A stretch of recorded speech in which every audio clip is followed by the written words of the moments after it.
how do you work with the leaders? I'm told you early on. Yeah. Okay. I didn't know systems. And I was trained as a kid. I know how to shake somebody's hand, look them in the eye. I know how to engage. Okay. And I knew how to look like a leader. Yeah. But after my .com went .bomb in 2002, I realized, man, I got leadership attributes, but no skills. And it was the system side, which of course is almost a synonym for process. So how do you help these leaders not just understand what you're saying, but deeply comprehend like a 2x4 across the forehead that, oh man, I got to change? I have a number of different exercises I use, and these are CEOs, so you have to dumb it down for them. And I talk to CEOs all the time, and I say that, and everybody laughs because it's like we have very short attention spans, right? I mean, very short attention. So we've got to have things. To your point, we'd have to be the 2x4 across the head.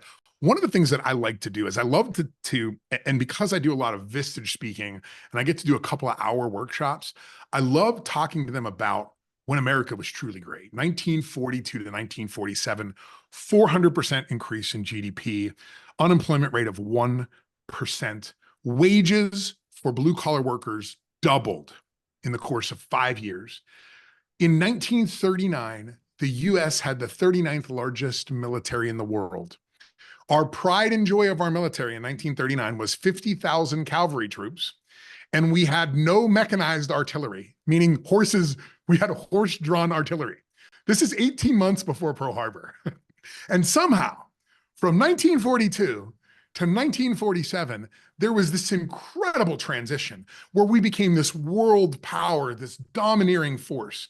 And then I remind them that all middle management had been shipped overseas as captains and sergeants and lieutenants. I want you to stay there with that World War II thing, because that's really powerful. I have no idea.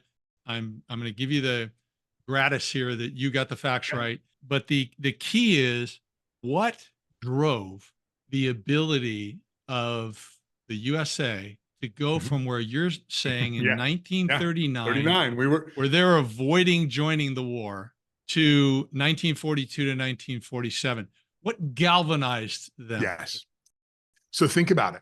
The setup is all the middle management gets shipped overseas. All the big strapping guys got shipped overseas. CEOs were left with a bunch of women and a bunch of 12 to 16-year-old kids. You could drop out of school at 12 years old during the war to work in factories. So all of a sudden, you had a flat organization where a CEO was working hand in hand with a bunch of women and kids, and they're the ones that grew the economy by that much. So it wasn't people that look like you and I. It was, they were passionate about winning the war. Their husbands, their fathers were there. So they had that why. But because Ford said it himself, because their hands were smaller, we had to rethink everything.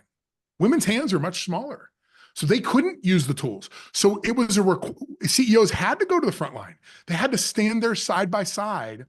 And I love to exaggerate this story. I'm like, I can imagine Ford standing at the line and saying to these women, oh, what resources can I give you? And he goes and he gets some smaller tools and he brings it back and he thinks they're going to applaud or something. And they're like, hey, here's a list. Go fetch, go get us more stuff. But we as leaders, the only way we could run our business was to provide resources to the frontline people and hear directly from them. And during that time, we've radically altered the course of history. Now, here's the best part about that story. We forget that after the war, we went back to the old method. And guess who copied the method that the US used? The same guy who created it here in the US, W. Edwards Deming, was rejected in the US after the war, went to Japan, spent 30 years there teaching the Japanese how to whoop our butt. It took them a little bit, but then they got warmed up. But let me go back to the why piece too. Yeah, sure. Because I think, like what you said this earlier, they are so intricately intertwined. The why, not only the how leveled the organization. Sure did. But the why leveled and united everyone's hearts. It did. Together, that we've got to do this together, or we cease to exist as an independent nation. I would suggest we're not going to go down this path. I would suggest we're in the same boat right now. I would agree with you wholeheartedly. If we as a nation cannot come back and agree on our why, and starting with some common values, I have my own version that I'd love to see adopted, but Me too. We can't get back to common values, Yeah. then this experiment is over. It is. But rather than dwell on that, which you and I, we probably could talk for hours, but staying here on the leadership, the biz side. Yeah. So you've got your why. So super important, whether you want to credit Simon or your story's phenomenal. Yeah. I need to look that up. Yeah, I'm actually writing about it in my new book. So we're actually sourcing all Oh. this. And some of this is hard to find because these were letters like Deming wrote to the CEO of Ford in 46. It's like you got to find, and some of them are like his grandkids telling the story of what he said to Ford, right? So it's some of it's legend at this point, right? But the lesson from it is just incredibly powerful that they had the why, but they needed the how. And they got the how. And you can't do one without the other. You can't. You can listen. You can go. You can be very passionate and go to the poorhouse, right? Yeah. I've been there. I've been there. Yeah, I have too. So it's really about understanding how things worked and having guys like Ford stand at the line and look at women and go, "Oh, their hands are different than mine. Oh, they didn't grow up with dads who showed them how to turn a wrench. They don't know what a wrench is. We have to train them differently. There's actually some great videos on YouTube about how to train employees in the 1940s. And they're a little sexist in some instances, but they're very empowering in the sense that they're like these actors where like there's one actor who's a little older, who's more the CEO. And then there's like a younger manager, like a male manager that maybe has a limp because you wanted to show that he couldn't go to war, right? You wanted to show he wasn't a Dodger, right? But these executives saying, look, you have to remember, you're used to dealing with guys that know how to turn a wrench. You're used to dealing with guys that know how to take bolts off. These women have never done this before. Now they're saying this today in our minds, it's very derogatory. But think about it. Women didn't work. I went to the gym years ago, this is like 20, 30 years, and there were two Bobs. Mm-hmm. One was an older Bob, white guy, nice guy, in great shape. And then there was Big Bob. Big Bob was like a 6'2" Asian dude who was built like a comic caricature. I mean, total V, super nice guy. He got a job with the San Francisco Fire Department. And I talked to him a few months into it. And I don't know how it came up, their hiring practices. He's like, look, he said, I'm all for women in the workforce. Okay. Mm-hmm.